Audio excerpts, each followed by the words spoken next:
G'day guys, welcome back to Show Eagle. Today we're going to do a little video discussing, some of the news swirling at the moment around Adam Simpson and these text messages. I also want to talk a little bit about selection, react to that ahead of the Melbourne game, and a couple of contract updates as well. So, I've not written anything down. I'm just going to throw some word vomit at you for a change. So I'm sure everyone's seen it by now. A story was published in the Western Australian by Jacob Waddell. Jacob Waddell, if I'm not mistaken, is the editor, or at least the editor of the sports section. I don't really know. Don't really care. More or less, I do believe that he is the guy that is sort of responsible for putting Harley Reid all over the back page. I remember him putting out an article saying, yeah, I'm not going to stop doing it, but stop sending me death threats, which isn't funny. People shouldn't send death threats. Either way, he's released an article suggesting that a growing number of West Coast players do not want Adam Simpson to coach the club beyond the end of the 2024 season. He alludes to some text messages involving 3 Eagles players. Apparently one of them is a senior star, unnamed obviously, and 2 younger players expressing discontent with Adam Simpson as coach. Now, one approach to this is to probably question this validity of it. I'm probably not going to go down that path. I think it is probably completely conceivable that there are players at West Coast that are unhappy at the moment. I think that is very common across workplaces in general, but even if you just look at West Coast right now and the negative vibe around it and the growing pressure outside, I think football clubs do their best to be insular and not let outside noise creep in. But I'm going to guess that that's pretty impossible. And of course, players would also be really unhappy with the way the team's going at the moment, as are the fans. So it is completely conceivable to me that this is possible, and there are players that don't want Adam Simpson as coach next year. So I'm happy to sort of take this on face value, at least for the purposes of discussion in this video today. Now, it's hard to know exactly what to make of this because we don't know to what extent this is true. Like, how deep does this issue run? Is there genuinely a large contingent of players who feel this way? We don't really know. But if there's 3 players sending texts, you can probably extrapolate that and suggest it's more than just those 3 players. There'll be plenty of players who probably feel unhappy and are not sending text messages to the editor of the West Australian or however he got his information. So assuming that is true, that is a bit of a problem, absolutely. What I will say though is, having worked in workplaces as a manager as well, I think it's pretty impossible to get everyone aligned on the same vision all the time. And there's always going to be players that are not happy with the way things are going or unhappy with the man in charge. That's probably very common, and even if you just look across the league, it's probably true of many teams here. But either way, we'll discuss this theoretically, and naturally, I think if there is growing discontent and a lack of belief in the vision of this footy team and the direction we're going in, strategically for a start, but also in terms of wins and losses, the direction of the list, then that is a problem and a fairly immediate one, and that could be a very real threat to Adam Simpson and his coaching tenure at the moment. The reason it's a problem is, on the one hand, this is a moment in time, and things are pretty negative. And things felt pretty different 6 or 7 weeks ago, the last time we played Melbourne. So it is just a snapshot in time. However, the response to the situation we're in right now does impact the rest of the season. So for instance, if there is a situation where there are players who are really unhappy with the direction of the club, unhappy with the game plan, unhappy with selection strategy, unhappy with the way this list is going to look in 2 to 3 years and how competitive it's going to be, naturally there are going to be some doubts. If there is a negative funk within the minds of players, that is going to seriously impede them having a good end to the year. And at the moment where I think it stands is Adam Simpson needs to have a good end to the year to keep his job.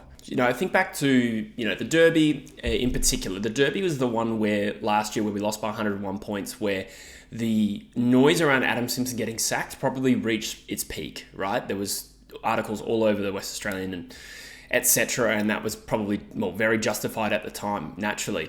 The response in the Western Bulldogs game was the best Eagles performance we've seen probably since about 2020. And that response indicated an attitude of not wanting to let Simpson down. Maybe reading too much into that. Obviously, players are playing for their own careers, particularly late in the season. But it certainly looked like a group of players that were playing for their coach. Now, if the mood has changed, that makes me a little bit nervous for this Melbourne game in particular. And it will be very telling to us, the body language and how they turn out for this game, as to the extent to which this is true, the extent to which there is genuine discontent and unhappiness with where we're at. And I mean specifically with the coach and the direction of the club. Obviously, no one's happy about where we're at in terms of how we're playing right now. As for my own thoughts on Simpson, I really don't mention Simpson that much in the week-to-week stuff. I don't think it's super relevant to bring it up every single week, as much as there are one or two of you out there that want me to, or even claim that I'm defending Simpson in videos that I did not mention Simpson. Where I currently sit on it at the moment is I've probably swung from being undecided and needing a little bit more data. I've probably swung a little bit more 60-40 that I'm not confident that Simpson is going to be here or that he should be here. I'm probably 60-40 leaning towards we need a new coach. Having said that, this is a moment in time. And I would go back to 7 weeks ago or whatever it was when we beat Melbourne. We were fairly happy with the direction of the footy club then. So I still think a lot depends on the back end of the year. Now, do you make a call and sack a coach mid-year? I mean, it kind of depends how bad it gets, right? Like, if this Hawthorn loss is a one and done and we have a really good response for the rest of the year, then I think the pressure subsides and Simpson maybe does stroll into the final year of his contract, and then we'll see what happens from there. But if things don't improve and, there's a Hawthorn-like performance in the Melbourne game, and then we take that into a home massive loss against the Brisbane Lions, then I think the jungle drums will start beating for sure. Now, I have said a number of times on this channel, I don't really see the benefit of sacking a coach mid-season and getting a caretaker coach in because, you're just getting a new coach in who is not going to be there, permanently. And therefore, anything that they instill, any tactical changes they make, it's unlikely to have any sort of lasting effect on this team. It is, of course, different if there are players that are really unhappy and not enjoying playing week to week under Adam Simpson, which I don't believe is the case. Even just looking at the specific wording of this article, it says they don't want the coach to club beyond the end of the year. So for me, my preference is, probably just wait out the rest of the season. There is a point to which we would have to sack Simpson before the end of the season if things got really bad. And I'm talking like more 100-point losses. That's probably where I'd say, okay, let's just call it now. I'm still very hopeful that doesn't happen naturally. And I probably don't expect it to happen at the moment. So to sort of justify why I'm probably, less confident in Simo now than I was before the last 5 weeks was, even if you were generously to ignore 22 and 23, which I think there is a case to be made because we all, I don't know how many of you have forgotten how hamstrung we were, which is a bit of a pun because of all the injuries. Like, I don't think you can realistically expect a coach to improve and develop a list and a game style when he's got 26 players to choose from and that 26 changes every week. And so I'm happy to somewhat ignore that, but we do need to highlight some things that were concerning. So the performance against Sydney, the performance against Hawthorn last year, that is, some of those losses were really horrific. The Sydney one in particular was not a particularly young side. And there was still the same arguments around like players playing underdone, and that was true in Hawthorn. But we kind of get sick of hearing that when we routinely have these kinds of results, and the positives feel increasingly far away. It does feel like a long time ago now we've beaten Melbourne. But also, it sticks out in the memory to me how we finished 2021, where there wasn't really injury excuses. We probably did have a bad run of injury to key players, but the problems on the field were so much deeper than that. And to Simpson's credit, we have changed our style, but I still have concerns about the way we're playing.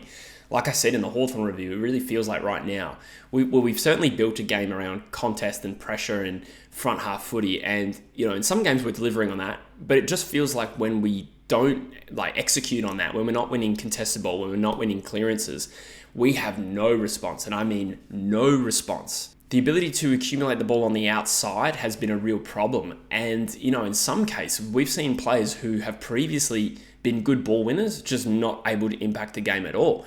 And you look at someone like an Andrew Gaff. Now, Andrew Gaff has declined as a player, no doubt. The guy's 32 or something like that, so we expect that as natural. But even the declining version of Andrew Gaff could get 20 touches and probably not impact the game that much. And yet, towards the end of the last year and this year, we're seeing Gaff have 4 possession games. Now, I'm starting to think it almost feels like we're playing too narrow. Like you see Chesser started the game with about 3 touches in the first 2 minutes against Hawthorn. He ended the game with 5 disposals. And when you look at Luke Edwards' averages for disposals, even Jaden Hunt's gone down on last year. There's clearly a system thing going on where players on the outside of the contest are not getting the footy. We win the ball out of the centre, we can drive it inside 50, but the wings are totally unused. And the reason that's a problem is because we're not getting any uncontested ball. We're getting 150 less possessions than our opponent, and the way they're cutting us up, through transition and using the wider spaces of the ground has been a real problem. And that, for me, is a concern from a game style point of view. And just generally speaking, I don't think the team we've put out should be putting in so many embarrassing performances that we've seen in the last 5 weeks. Notably, the North Melbourne game. Yeah, on paper we only lost by 9 points, but that game was trending way worse than that for 3 quarters.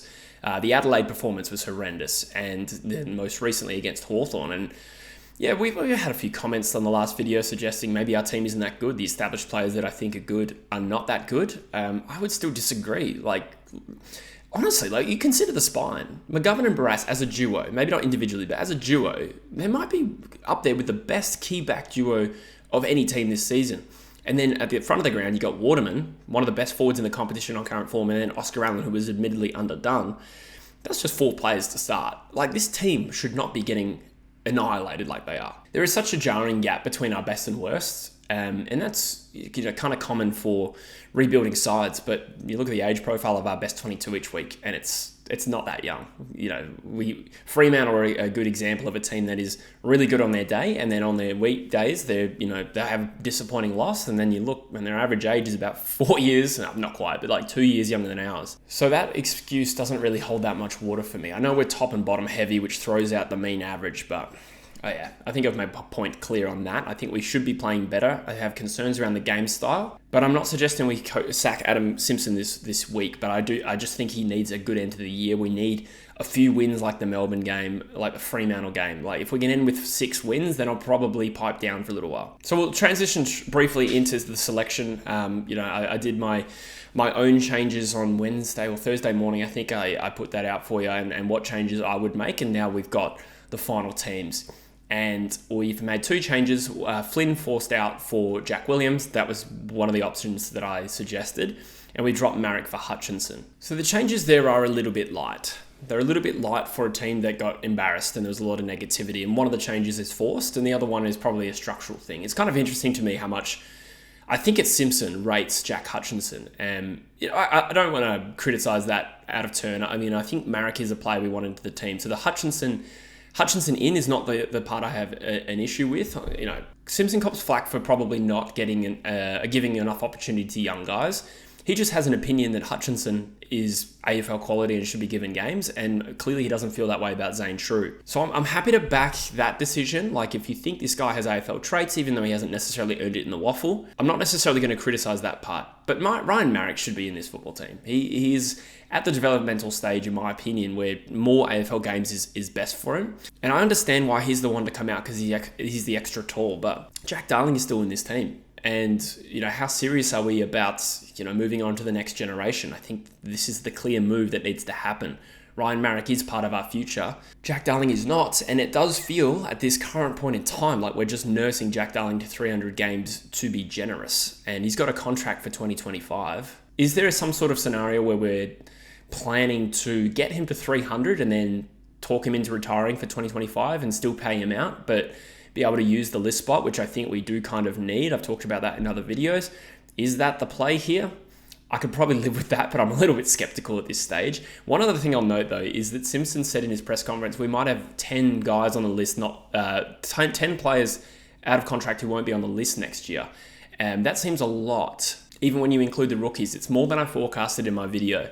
So is that an option? Are we potentially going to be harsh and pay out a Jack Darling with a year to go on his contract? I don't know. That's a little bit tangential at this point, but I did think it was interesting and I picked up on that. So hopefully we make some aggressive moves at the end of the season. Again, don't want to tread too heavily into list management right now. We'll talk about that in the future. But I will underscore that point with the fact that I'm just disappointed that Ryan Marek has been pushed out of the team and Jack Darling is still in the team considering where we're at. I don't like it unless there's some sort of long-term play here to get Darling to 300 and then say thank you. And I don't mean to be harsh on Darling as such. I do think, I do dislike sometimes the disrespect that gets thrown at some veteran players and senior players. Don't get me wrong, I have been critical of Gaff, Darling and Sheed for their performance and that's fine, but I think some of the stuff that gets said out there is a little personal and, Darling, Gaff, and probably Sheed as well are trying their absolute best and they have been warriors for this football club. And in particular, Gaff and Darling have been, soldiers for a very long time now. And I've spoken about Gaff's loyalty in the past and I just don't want us to necessarily turn our back on him. But at the same time, we do need to prioritise the needs of this football club, which we seem to have done with Gaff. It's unclear whether we've done that with Sheed. He seems to get injured every time he's about to get dropped. Or one week he got dropped and then there was a late out, so he came back in. But we've backed in Darling, and I just don't see the need for Darling in this football team, considering the quality of forwards we have. We have Waterman and Allen, and we have young Jack Williams. We have young Ryan Marrick available. I'm uncomfortable with it, but we'll see what happens. And one final point, I was disappointed to see Jed Buslinger has signed a 2-year extension with the Western Bulldogs, despite interest from West Coast. So that was actually the first time, I think it was on afl.com.au, who posted it. That was the first time I've seen us actually link to Jed Buslinger after the fact. He's already signed with the Western Bulldogs. I wouldn't blame him at the moment. At this current point in time, he's just probably looked at our last 5 results and gone, might stay at the Doggies for a little bit longer. Hard to blame him, but disappointing nonetheless. All right, there you go. That is my rant on the Simpson situation. To summarise, it's interesting. We'll make note of the fact that some of the players seem discontent, while also bearing in mind that this is probably not super uncommon. And I think Simpson is right in saying that. And in my own experience, I think that's definitely true. But it is something to watch. And if the players really don't want to play for Simpson anymore, I think that will manifest in their performances over the next... How many games we got left? 7 games. If we see a big response this week, then I'll start to believe maybe we do actually have a team that is united under Simpson, or to some extent. It's never going to be perfect, but the response this week will be important. But if it fades like it faded in 2013, if you've been following the Eagles since the Woosha era, the back end of that season was shameful, and it ended with John Worsfold stepping down. So anyway, let me know in the comments what you think, and I'll see you next video, guys. Cheers.